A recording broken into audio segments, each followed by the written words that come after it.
The drive back to the shop was different tonight. The city lights, which had once felt like a surveillance net, now looked like a blueprint of potential. Robert gripped the steering wheel, the permit papers tucked securely into the glove compartment. "We need to talk about the hiring," Minnie said, breaking the quiet. "If we're going to meet this timeline, the small team we have won't be enough. We need people who understand what we're building." "I don't want anyone from the old firms," Robert said quickly. "I'm not interested in teaching them how to be honest. I want to build from the ground up." Virginia looked back from the passenger seat. "The technical college students we met last week, they're hungry, Dad. They aren't tainted by the corporate mindset yet.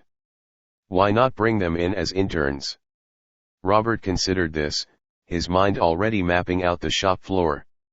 "Interns," he mused. "It would mean slower initial output, but the foundation would be solid. It fits the philosophy.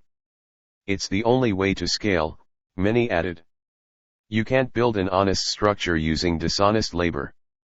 When they pulled up to the Pasadena shop, the building looked small against the sprawling hills. But inside, it was a fortress of intent. Robert opened the bay door, the cool night air rushing in to greet them. "Dorothy," Robert called out, walking to the workbench. "Start the expansion plans for the north side. We need more assembly space." Dorothy looked up from a schematic, her eyes widening. "You got it?" "The permit." Robert tapped his chest pocket. "We got it. But the real work begins now. We aren't just building for the city. We're building a school for the way things should be." Robert picked up a drafting pencil and began to sketch the layout of the expansion. He was thinking about load distribution and structural integrity, but he was also thinking about how to mentor a new generation. "If we get this right," Robert said, gesturing to the sketch, "we won't just be an engineering shop. We'll be the benchmark. When the next firm tries to cheat the zoning laws, they'll have to explain why their work doesn't measure up to ours."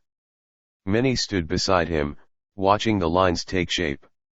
"It's a legacy, Robert. You're building a legacy." "I'm building something that doesn't break," he corrected. "The legacy is just a byproduct of doing it right the first time." As the family set to work, the atmosphere in the shop transformed. It was no longer a space for a desperate comeback. It was an incubation chamber for a new standard of industry. The ghosts were gone, the permit was locked in, and the future was being bolted together, one precise, honest piece at a time.